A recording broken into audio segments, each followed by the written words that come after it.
Chapter 18. Travis let the gray drizzle fall on him. He didn't want to go to school and he couldn't stay home. Grandpa was still in bed and was probably going to miss work.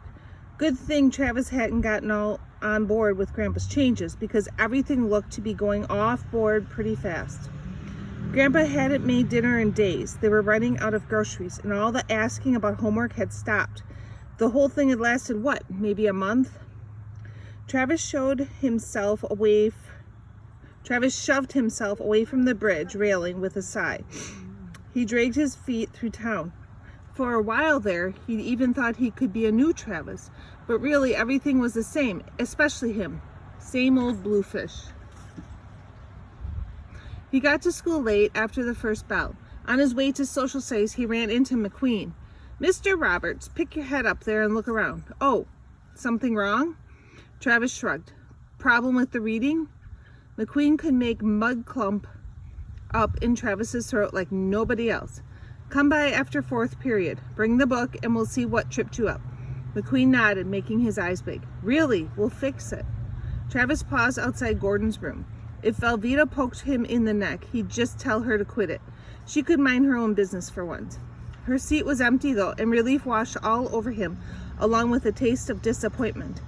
Bradley snagged Travis in the hall between bells. "Where's Velveeta?" he asked. "Is she sick?" "I don't know." At least Bradley didn't know either. "I'll sit by you at lunch, okay?" "Can't, I'm busy," said Travis. Good thing he had McQueen. Anything was better than listening to Bradley talk about Velveeta. After fourth period, McQueen sat on the desk in front of him, feet on the chair. "So what's the problem, Mr. Roberts? Something must have happened. Give me a clue." "Sounds like..." "It's not reading," said Travis. "I mean, sure, I learned some words, but when I look at the page, they don't look like anything." "Ah," said McQueen, "you tried to jump ahead." Wasn't Travis's idea to jump ahead. That was Velveeta's idea. If you insist on jumping, let's make a jump you can do. Because getting discouraged is not on the program. Wait right here." McQueen came back from his office with a bright orange and green book. He opened it in the middle and pointed at the sentence above the picture. "Read this. The blue dog is in," said Travis. "Good. Now do it again." McQueen made him do it 3 times. Then he said, "Read it like you're telling me something I need to know." "The blue dog is in."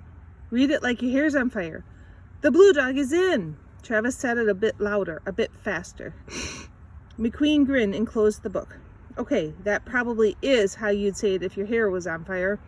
Anyway, that's what most kids learn to read on. Took you maybe 3 minutes. But that's a book for little kids." "Right. Remember when you asked why we're not using an easier book? Because you're not a child, and this is too easy. We're using a book at your level, and it's hard, and you're doing just fine. Now, go get some lunch." Travis was halfway out the door when McQueen stopped him. "Mr. Roberts, is there anything else bothering you?" Travis met McQueen's hypno eyes, and a shiver ran over him. He couldn't answer. "If there's anything I can do, let me know. Meanwhile, show up tomorrow, and we'll tackle more of Haunt Fox." As Travis walked home after school, he remembered asking Grandpa for help with homework way back before he was officially a Bluefish. "You're too little for homework. What's wrong with those teachers? Go out and play." He never asked if Travis's homework was done. Not once. Not until he started this whole "I'm in AA, let's talk about everything" thing, which was now over. The front door was unlocked, and Grandpa was in the recliner watching TV.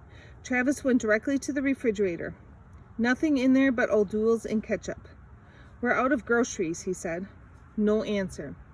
Even milk.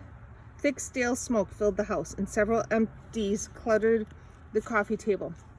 "Why aren't you at work?"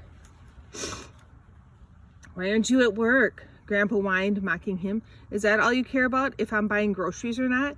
I suppose you expect me to make you dinner? You don't care if I'm sober. You just care who's feeding you." "Well, at least do that," muttered Travis. "You got something to say? Speak up." "Why bother?" Travis raised her voice. "You don't care." "I don't care." Grandpa banged down the footrest of the recliner. "I've been taking care of your butt with no help for the last 10 years, and I don't care? You only did it because you had to." "Oh yeah? Says who?" "You. I heard you say it to Dave last summer.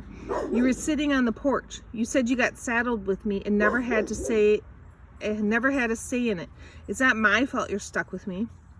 No, but it's your fault you're a shit about it. Grandpa stalked her on the counter. And it's my fault to think it'd make a difference to you if I quit drinking.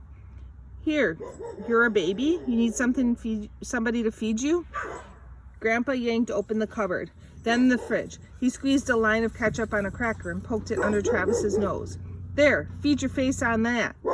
Travis smacked the cracker backhand and it flew. Then he swung hard, connecting with Grandpa's jaw. Grandpa went down like a bag of rocks. Travis turned away, slapping his hands flat on the counter so they couldn't do anything else. His face flamed. His breath came ragged and hard. He stared at the faded yellow design beneath his hands. Feel any better? Grandpa's voice came from the floor. No, Travis said it to the counter. The fire juice raged through his body. His knees shook so hard he'd fall if he didn't have the counter to hold. He didn't want to see blood or a bruise or a scared-eyed face. The sludge oozed in, cooling the fire and churning his stomach. Me neither. Grandpa got to his feet. Travis kept his eyes down and his hands flat as the keys jingled and the door slammed. The truck started up and Travis was alone. Velveeta later on Tuesday in Nightmare Land. I watched To Kill a Mockingbird this afternoon. It made me so sad and so lonely because I used to have someone like Atticus and now I don't. I don't have anybody. I fell asleep crying and somewhere in my sleep I heard this banging and I managed to unstick my eyelids. Only I thought maybe I was still asleep. Because just like in a really bad nightmare, someone was standing in the doorway. Who the hell are you and what are you doing in my father's trailer? Sylvia didn't yell it. She said it in this mean, low voice, like she was about to slit my throat wide open. She looked even meaner than she did at the funeral. I scrabbled up off the couch and tried to make some words, but I couldn't do it. How did you get in here? Because I'm stupid and I was barely awake, I pointed at the key on the counter. She grabbed the key and pointed at the door. Get out of here. So I did.